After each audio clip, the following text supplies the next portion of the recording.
This is like Christmas for me because everyone is great, and I can't wait to talk about it. We're going to talk about the quarterbacks first, the rookies, and no real drama here, but producer Harry did all the hard work yesterday and made up some graphics. Let's look at the quarterback rankings for the rookie first-round picks.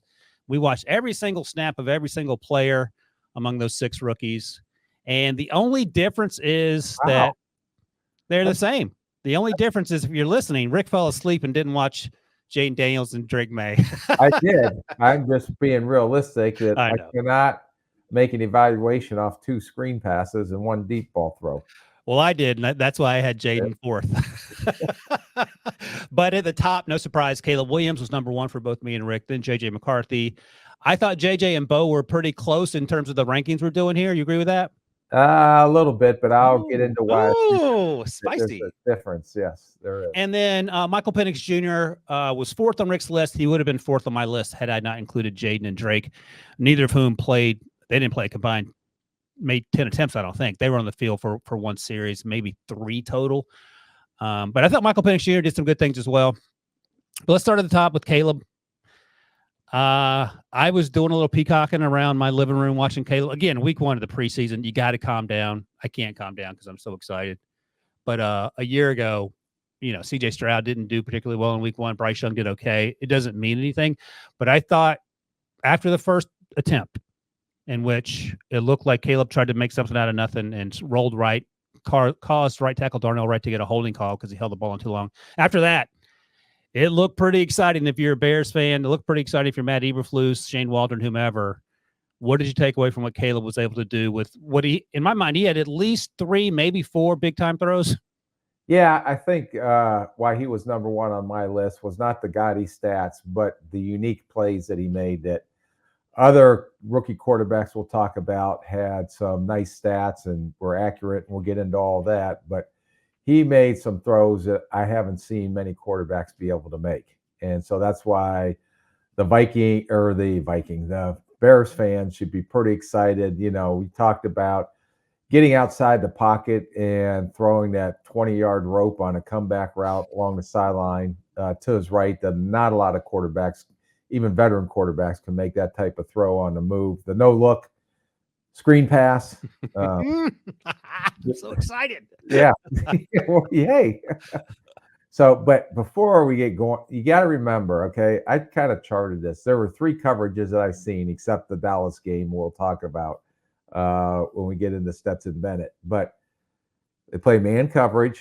They play cover 2, cover 3. There's no combination coverages, man zone, quarter halves. And it's pretty basic. So these guys or these quarterbacks that have a lot of experience in college have seen those coverages. They're pretty simple coverages. A few blitzes here and there to recognize the blitzes, but I will recognize the ability, because the thing that stuck out about all these guys, I thought they all got through the progressions well. They didn't look like a deer in headlights.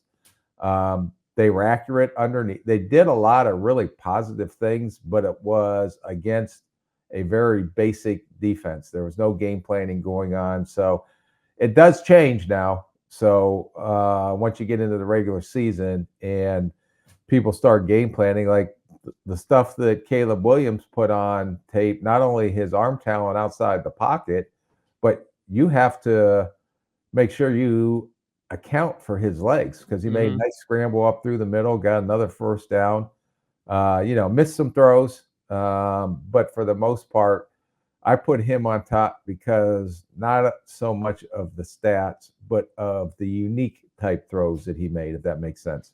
Yeah, it does. And in terms of missing throws, the last throw he attempted was in the back of the end zone to Rome Odunze. He said afterwards that he and Rome talked about that. He thought Rome was going to go to the back pylon, and Rome was sort of flatter in the scramble drill route.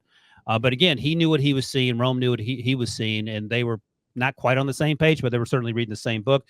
The run you talk about, the scramble, got down, didn't take a hit. You've been preaching that for months, years, in terms of Anthony Richardson, for example. And the other thing, what else was going to, this is why, and again, this could blow up my face. I'm fine with that right now. This is why I never got last fall people trying to talk me and other folks into Drake May being quarterback 1. The things that, and this isn't an indictment of Drake May. This is more about Caleb. I don't care that he's 6'1". He had a lot of turnovers last year. That's because he was the only show in town in that offense. The offensive line was terrible. The defense was even worse.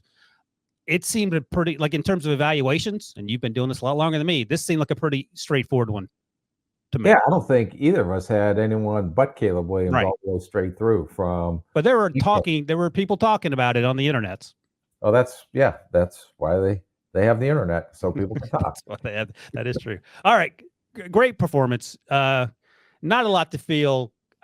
So let me ask you this. So if you go in to watch the film on Monday, whenever you watch the film, you probably don't sit in on that, but what's the feeling around the building when you see the way Caleb played? If you're the head coach and even the GM who had to, took I would definitely sit on in all that. Okay. Yeah, I sat in with the offense, with the defense, sat in the meetings with the players, wanted to hear what the coaches were correcting, because from the box, I don't know what the exact play call is. I don't know what the exact assignment is. So by me sitting in there the next day, and you go through the film evaluation, you sit with the coaches, this guy had an MA, he should have stepped here, he should have done this, he should have done that. So those are the things that aren't publicly known. But from me, and when we're trying to determine the final 53, I thought it was extremely important for me to sit into all those meetings to listen as well. Would you just sit watching from your suite, not necessarily talking to anyone except who's around you? You come away. Working booth, not a suite, a working booth. I was a working man. You would have to have been, if you're in Ryan Poles' shoes, extremely excited about the prospects of what Caleb showed in Buffalo, right?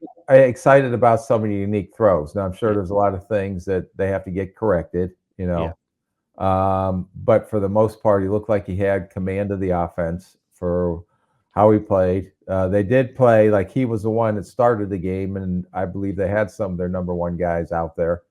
So that was encouraging to see. He was playing against some real dudes, even though it was basic zone coverages and things like that. Not a lot of complications to it, but you were excited more about some of the physical traits that we saw in college that made him the number one overall pick.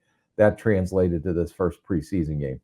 And one of the things that the Bills are trying to figure out is the secondary, the safety position in particular. So just something to keep in mind when you talk about all the stuff you talk about when it comes to preseason.